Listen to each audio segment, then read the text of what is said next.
I pay the mortgage, bills, and groceries. But my parents tried to give my master bedroom to my brother and his pregnant wife. I'm a 26-year-old male, and for the last year or so, I've been living with my parents in the city. Sounds pretty basic, right? But it's not what you think. This wasn't some move back home because I can't afford rent situation. I'm actually the one who bought the house. I pay the entire mortgage and I cover all the groceries, bills, everything. My parents? They don't pay a dime. To give you some background, my parents, Liz, a 52-year-old female, and Tom, a 55-year-old male, are both retired teachers. They'd been living out in the country for years, but after they stopped working, they decided they wanted to move to the city. They were bored with the quiet life and wanted to be closer to more exciting stuff, or at least that's what they said. I thought, why not? I'm making good money as a software engineer, and the city has better job opportunities anyway. Plus, I figured I'd help them out since they've done a lot for me growing up, normal family stuff. So, we moved into this nice 3-bedroom house in the city. I'm not talking mansion level or anything, but it's definitely a nice place. 3 bedrooms, a little backyard, and a big enough living room for everyone to hang out. Since I'm the one paying the mortgage, I made sure to claim the master bedroom. It's got a walk-in closet and its own bathroom, which is clutch because, honestly, sharing a bathroom with anyone else? No thank you. The second bedroom? That's my home office since I work from home about 80% of the time. I set it up just the way I wanted, dual monitors, a comfortable chair, the whole deal. I figured the third bedroom would stay as a guest room for when family visited or whatever. Simple enough, right? At first, everything was fine. My parents were just happy to be in the city, and we all settled into a pretty comfortable routine. They did their thing, gardening, watching TV, whatever retirees do. And I worked my job, paid the bills, and took care of the house. I didn't mind paying for everything. I make 6 figures, and it's not like they have much income coming in besides their pensions. Plus, it's family. You don't charge family rent, right? Then came the turning point, and let me tell you, it all happened faster than I could have imagined. One day, my mom dropped this casual comment at breakfast, like it was no big deal. She goes, your brother Jake and Emma are thinking about moving to the city. They're not doing so well back in the old town, and Emma's pregnant, so they could really use the help. At first, I didn't think much of it. Jake, a 28-year-old male, and Emma, a 26-year-old female, had always been the kind of couple who jumped from one bad situation to another. They weren't exactly struggling, but they weren't thriving either. Plus, Emma being pregnant threw a whole new layer into the mix. I thought, okay, maybe they'll move to the city and get a small apartment or something. But no, my mom had different plans. A few days later, she sat me down and, with this super innocent tone, said, "We've invited Jake and Emma to come stay with us. It'll just be for a little while until they get back on their feet." Now, this is the part where I should have seen it coming, but I didn't. I just kind of nodded along, figuring, okay, whatever, they'll stay for a bit and then find their own place. But what I didn't know was that this was just the beginning of the chaos. My parents didn't exactly ask if I was cool with them moving in. They just told me after they'd already invited them. I was still processing the whole thing when Jake and Emma showed up at our doorstep a week later, bags in hand, looking like they were moving in for the long haul. So, here's the deal. They move in, and right away, it's clear that they think they're staying indefinitely. I'm already feeling the stress build up because I'm the one paying for everything. Groceries, utilities, mortgage, you name it. And now I've got 2 more people to feed and take care of. No one even asked if I was okay with it. They just moved in like it was the most natural thing in the world. Now, don't get me wrong. I love my brother. He's family after all. But Jake's not exactly the most responsible person in the world. He's the kind of guy who always finds himself in messy situations, and then relies on other people to bail him out. And Emma? She's nice enough, but she's got this entitled attitude that just rubs me the wrong way. Like, she's pregnant, so she automatically deserves special treatment from everyone around her. But here's where things start getting really messed up. A couple of days after they moved in, Emma starts making these little comments, the type that seem harmless but are actually really annoying. She'd say things like, "This place is so big, it must be hard for you to clean it all by yourself." Or, "I can't wait until the baby's here. We're going to need a lot of space for all the baby stuff." I didn't think too much of it at first, but then came the kicker. One evening, after I just finished a long day of work, Jake and Emma pulled me aside and said they wanted to talk. I thought, all right, maybe they're going to apologize for taking up space and eating all the food without offering to help. But nope. Instead, Emma, all casual, says, "So, we've been thinking it would make more sense for us to take the master bedroom." I just stared at her. I couldn't believe what I was hearing. "We need more space," Jake added, like it was obvious. "The baby's going to need a lot of stuff, and your room has the walk-in closet and the private bathroom. Now, keep in mind, I pay for the entire mortgage. The house is in my name. I also pay for all the groceries, and I've been supporting the whole household without asking for anything in return." And here they were, asking me to give up my own bedroom. I was floored. I couldn't even respond right away. It was like the audacity just hit me all at once. Finally, I said, "Why don't you just take the spare room? It's plenty big, and it's already set up for guests." Emma wasn't having it. "But that room doesn't have a walk-in closet, and the baby's going to need space."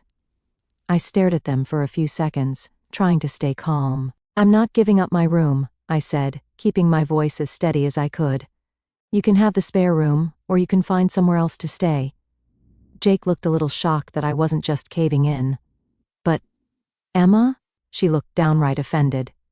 And that's when I realized this wasn't going to end well. All right, so after that awkward conversation where Jake and Emma straight up asked me to give up my room, I thought that maybe, just maybe, they'd realize how ridiculous they sounded and back off. I mean, who in their right mind asks the person paying the mortgage, buying the groceries, and keeping the lights on to just give up their space like that? But nope, of course. That's not what happened. The next couple of days I started noticing these little things. For one, Jake and Emma were suddenly really comfortable. Like too comfortable. They'd spread their stuff out all over the living room, had their shoes kicked off near the couch, and Emma was already talking about where she was going to put all the baby stuff. Like the house was theirs or something. I wasn't saying anything yet, but it was building up inside me, that feeling that something was about to go down. So one day, I had to go into the office for a few hours. Normally, I work from home, but sometimes I have meetings that I can't miss. Anyway, I get home around lunchtime to grab something to eat, and I notice something strange as soon as I walk in. My stuff, my personal stuff, is in the hallway. My clothes are in a pile on the floor. My computer monitor is just sitting there, unplugged, like someone was in the middle of moving it. My heart's already starting to race because I know what this means, but I had to see it for myself. I walked to my room, and sure enough, there's Emma, standing in the middle of it, packing up the last of my things. She doesn't even look surprised when I walk in. She just glances over at me like, "Oh, hey, I was just finishing up." I couldn't believe it. "What the hell are you doing?" I blurted out, probably louder than I meant to. She had the nerve to look all calm and collected, like this was no big deal. "Your mom said we could start moving our stuff in here. The baby's coming soon, and we need the space," she said. Like it was the most normal thing in the world. I could feel my blood boiling. My mom, who doesn't pay a single cent toward the mortgage, thought it was okay to just hand over my room to Jake and Emma without even talking to me. I wasn't about to let this slide. "No," I said, stepping into the room. "You're not moving into my room. I already told you guys to take the guest room." Emma didn't like that. She crossed her arms and gave me this look, like I was the one being unreasonable. "The guest room is too small for the baby, and there's no closet. We need more space." I wasn't having it. "I don't care. You're not taking my room. I'm the one paying the mortgage. I'm the one who's been paying for everything in this house, and you and Jake aren't even contributing anything. If you need more space, you're welcome to find your own place." At this point, I was really angry. And I could tell Emma was getting upset too, but I didn't care. She didn't back down though. "Your mom said it was fine," she repeated, like that was the final word. Now here's where I lost it. I marched back out of the room, grabbed my phone, and called my mom, who, by the way, wasn't even home at the time. The second she answered, I didn't even let her say hello. "Mom, did you tell Jake and Emma they could move into my room?" There was a long pause on the other end, like she didn't know what to say. Finally, she admitted, "Well, I thought it would be the best solution. They need the space, and you already have the office. It's not like you're using the room for much." I couldn't believe what I was hearing. "Are you serious right now?" I snapped. "I pay the mortgage. I pay for all the groceries. I pay the bills. And you think it's okay for Jake and Emma to just take over my room? My mom tried to calm me down, saying it wasn't a big deal and that we're all family, but I was done listening. I'm not giving them my room, and if they don't move their stuff out, they're going to need to find another place to stay. By this point, Emma must have heard me because she came storming out of the room, looking furious. You're seriously going to throw us out with a baby on the way? That's when Jake walked in. He must have heard the commotion from outside because he came in looking all pissed off too. What's going on? He demanded. So, I laid it out for him. What's going on is your wife thinks she can just take over my room without even asking, and I'm telling you both right now it's not happening. You can either stay in the guest room or you can leave. Jake wasn't happy about that. He got all defensive, saying how they're family and how I should be willing to make sacrifices for them. But at this point, I was beyond reasoning. Sacrifices? I'm already paying for this entire house. What are you guys contributing? Huh? Nothing. And now you think you can just walk in and take over? The yelling got pretty loud at that point, and I think it was clear that neither side was backing down. My mom tried calling me back, but I ignored her. I was too pissed off to deal with her excuses. Jake kept going on and on about how I wasn't being fair, how they had a baby on the way, and how families should stick together in tough times. But I'd had enough. I turned to both of them and said, "You've got until the end of the day to move your stuff out of my room. If you don't, I'll move it out for you." Emma stormed off, slamming the door behind her, and Jake just stood there, glaring at me like I was the bad guy. But I didn't care. I wasn't about to let them walk all over me in my own house, especially when I was the one paying for everything. For the rest of the day, I stayed in my office, trying to cool down. I didn't want to deal with either of them, and I knew if I went back out there, it would just turn into another argument. But deep down, I knew this was just the beginning. They weren't going to take this lying down, and I had a feeling my mom would get involved again. But I wasn't about to back down either. Not this time. After that blow up with Jake and Emma, I thought maybe, just maybe, they'd finally back off. I mean, I was crystal clear, my room wasn't up for grabs, and they either stay in the guest room or find somewhere else to live. Seemed pretty simple to me. But, of course, things didn't go that smoothly. The next day, I kept mostly to myself. I wasn't looking for more drama, and honestly, I was still fuming from how things had gone down. I spent most of my time working in the office, trying to pretend like everything was normal. But by the time dinner rolled around, I could feel the tension in the air. It was like everyone was avoiding each other, tiptoeing around the elephant in the room. I didn't mind the quiet. If Jake and Emma were finally going to stay in the guest room without causing more issues, I figured I could live with that. But then something happened that pushed me over the edge. That evening I walked into the kitchen to grab some food. I had bought all the groceries like I always do, but when I opened the fridge, it was practically empty. I'm talking about food I just bought 2 days ago. Gone. I checked the freezer, same deal. I knew my parents didn't eat like that. And it wasn't me, obviously. So who else could it be? Jake and Emma. They'd probably helped themselves to everything without even asking.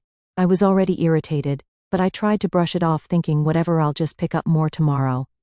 But it wasn't just the food. When I went to sit down at the table to eat, my mom came into the kitchen, not looking me in the eye. She quietly made plates for herself, my dad, Jake, and Emma, and then she didn't make one for me. At first, I thought she must have forgotten, so I just kind of waited. But she finished serving everyone and sat down. I was left standing there like an idiot, watching as they all started eating. I'm not going to lie, I felt the anger bubbling up again. It was like they were all punishing me for standing up for myself. I looked at my mom, trying to keep my cool. "You didn't make me a plate?" She barely looked up. "You don't want to help the family, you don't eat with the family," she said, as casually as if she was commenting on the weather. I couldn't believe what I was hearing. "Excuse me? I pay for everything here, the groceries, the mortgage, and now I'm being iced out?" She didn't even answer. My dad just kind of sighed and kept eating, like nothing was happening, which pissed me off even more. Jake and Emma were sitting there with this smug look on their faces, like they had won some kind of power play. Emma even had the nerve to smile at me when I walked by. I couldn't take it anymore. I wasn't about to be treated like some outsider in the house that I paid for. I slammed the fridge door shut and stormed out of the kitchen, my mind racing. I knew what I had to do next. I went straight to my room, grabbed my laptop and started looking up eviction notices. I figured if they didn't want to treat me with respect, then they could find somewhere else to live. I mean, enough is enough, right? I'm not a free hotel service. Within an hour, I had the documents ready. I printed out 2 sets, one for Jake and Emma, and one for my parents. It felt weird, kicking out my own family, but at this point, they had crossed the line. They'd been disrespecting me for weeks, acting like the house was theirs, and then freezing me out because I wouldn't cave to their ridiculous demands. I wasn't going to put up with it anymore. Once the notices were printed, I walked out to the living room where everyone was sitting, pretending like nothing was wrong. I didn't say a word. I just slapped the papers down in front of my parents, then handed another set to Jake and Emma. "What's this?" Jake asked, picking up the papers and scanning them. "You have 24 hours to pack your things and leave," I said, keeping my voice as calm as I could manage. "If you're not out by tomorrow, I'm calling the police." Jake's face went pale. He wasn't expecting this. "Not at all. You can't be serious." "Oh, I'm serious," I replied. "I'm done with this. You've been freeloading here without contributing a thing, and now you think you can take over my house?" "No, not anymore." Jake stood up, glaring at me, but I didn't budge. I was taller than him, bigger than him, and I wasn't going to be intimidated by his little temper tantrum. "We're family," he said through gritted teeth. "You can't just throw us out." "Yes, I can," I said, stepping closer. "I'm the one who pays for this house, not you, not Emma, and not Mom and Dad. If you don't want to be respectful, you don't get to stay here." Emma, of course, started crying, as if that was going to change anything. "I'm pregnant, and you're kicking us out? What kind of brother are you?" "I'm the brother who's been paying for everything while you two take advantage of me," I shot back. "You have 24 hours. That's more than generous." Jake looked like he wanted to argue more, but I could see the realization starting to sink in. I wasn't bluffing. My mom, who had been sitting there quietly this whole time, finally spoke up. "You can't do this, honey. They're your brother and sister-in-law. This is family." But I didn't care anymore. "I've already done it," I said, pointing to the eviction notice in her hands. "You've got 30 days to find somewhere else too. If you're not gone by then, I'll be taking legal action." The room went dead quiet after that. My dad didn't say a word, just sat there staring at the table like he didn't know what to do. My mom looked like she was about to cry, but I wasn't backing down. This wasn't about being nice anymore. This was about standing up for myself and not letting them walk all over me. After a few long minutes, I walked back to my room, leaving them to process everything. I locked my door, sat down at my desk, and took a deep breath. I'd just done something I never thought I'd have to do: kick out my own family. But you know what? It felt good. It felt right. I wasn't going to be taken advantage of anymore. The house was dead quiet for the rest of the night. No one came to my door. No one tried to argue with me. I think they all realized that I wasn't messing around anymore. If they didn't respect me, they didn't deserve to live here. I slept better that night than I had in weeks.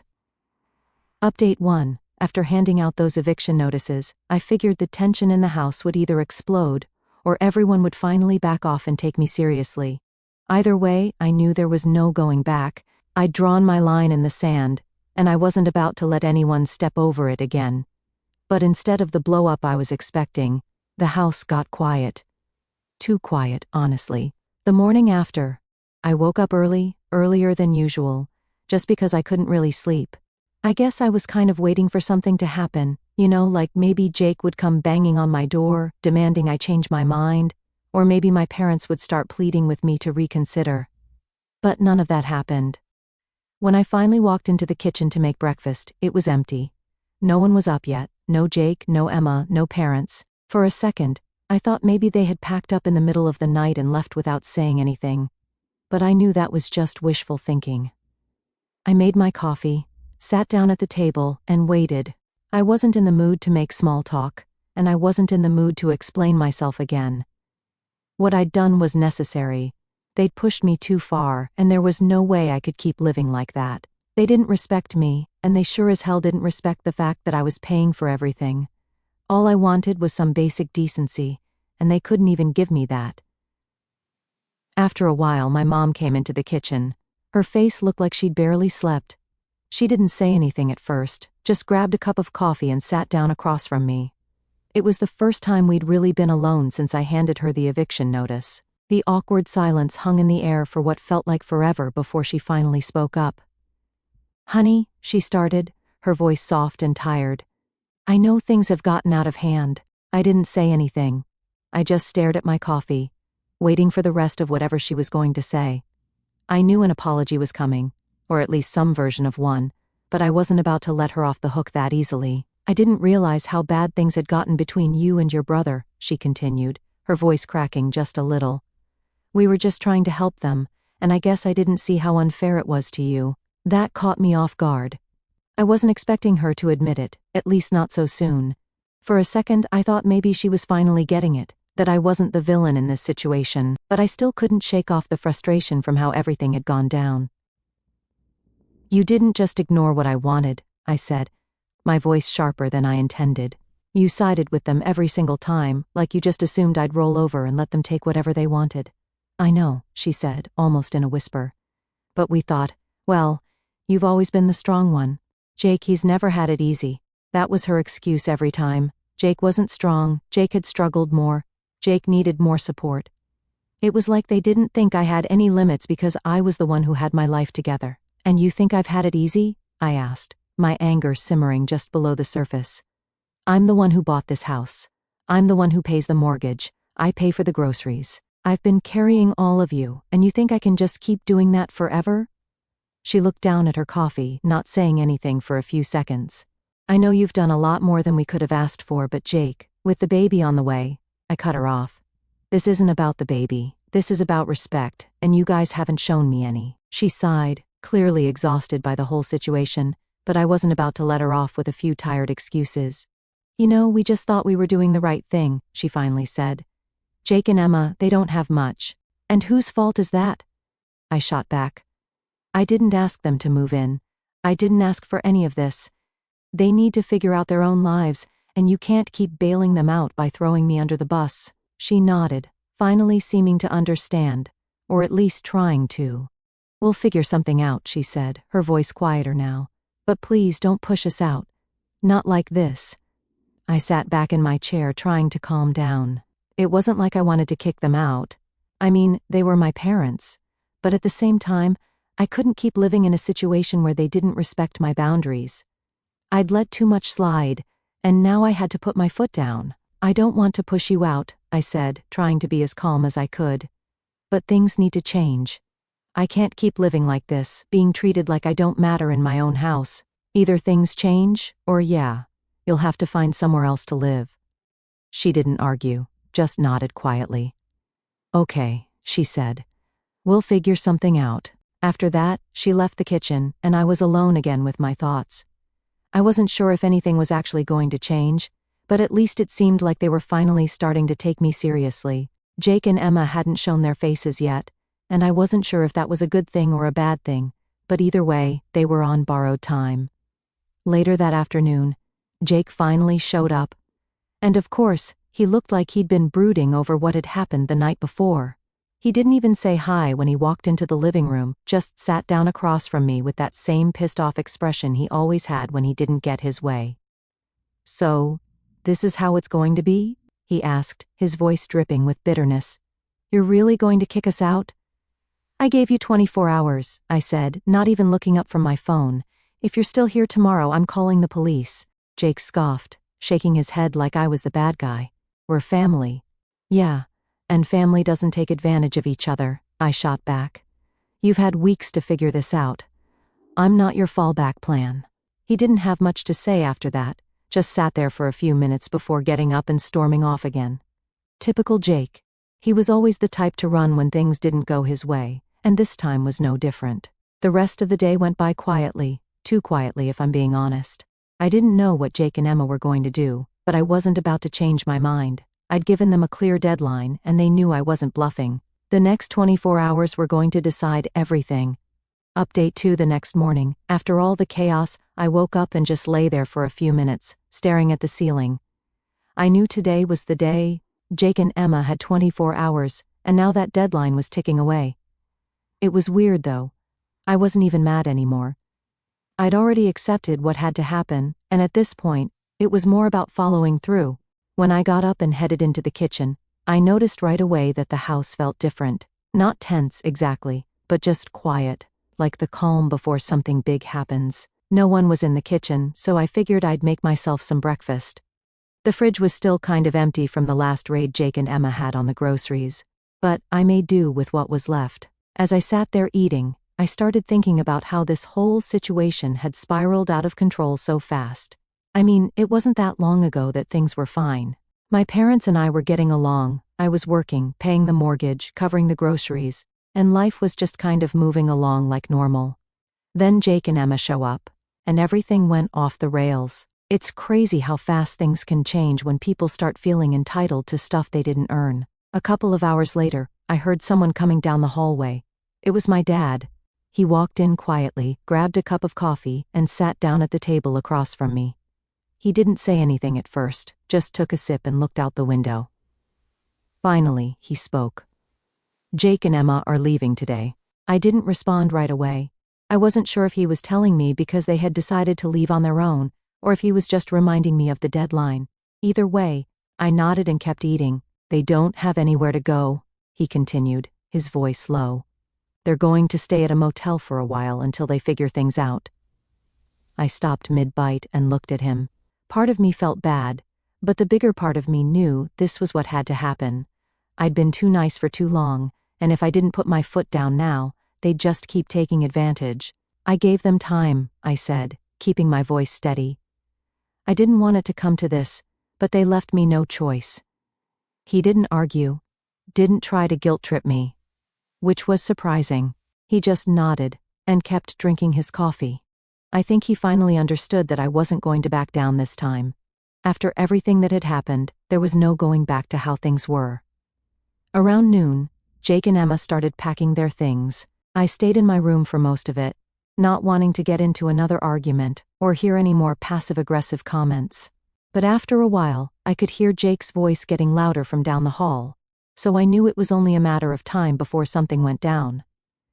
Sure enough, not long after, Jake knocked on my door. I opened it, and he stood there with that same pissed-off look he'd had since I gave him the eviction notice. "You're really going to let this happen?" he asked, his voice sharp. "You're just going to kick us out like this?" I leaned against the doorframe, crossing my arms. "I gave you 24 hours. I told you what needed to happen." He shook his head, his jaw clenched.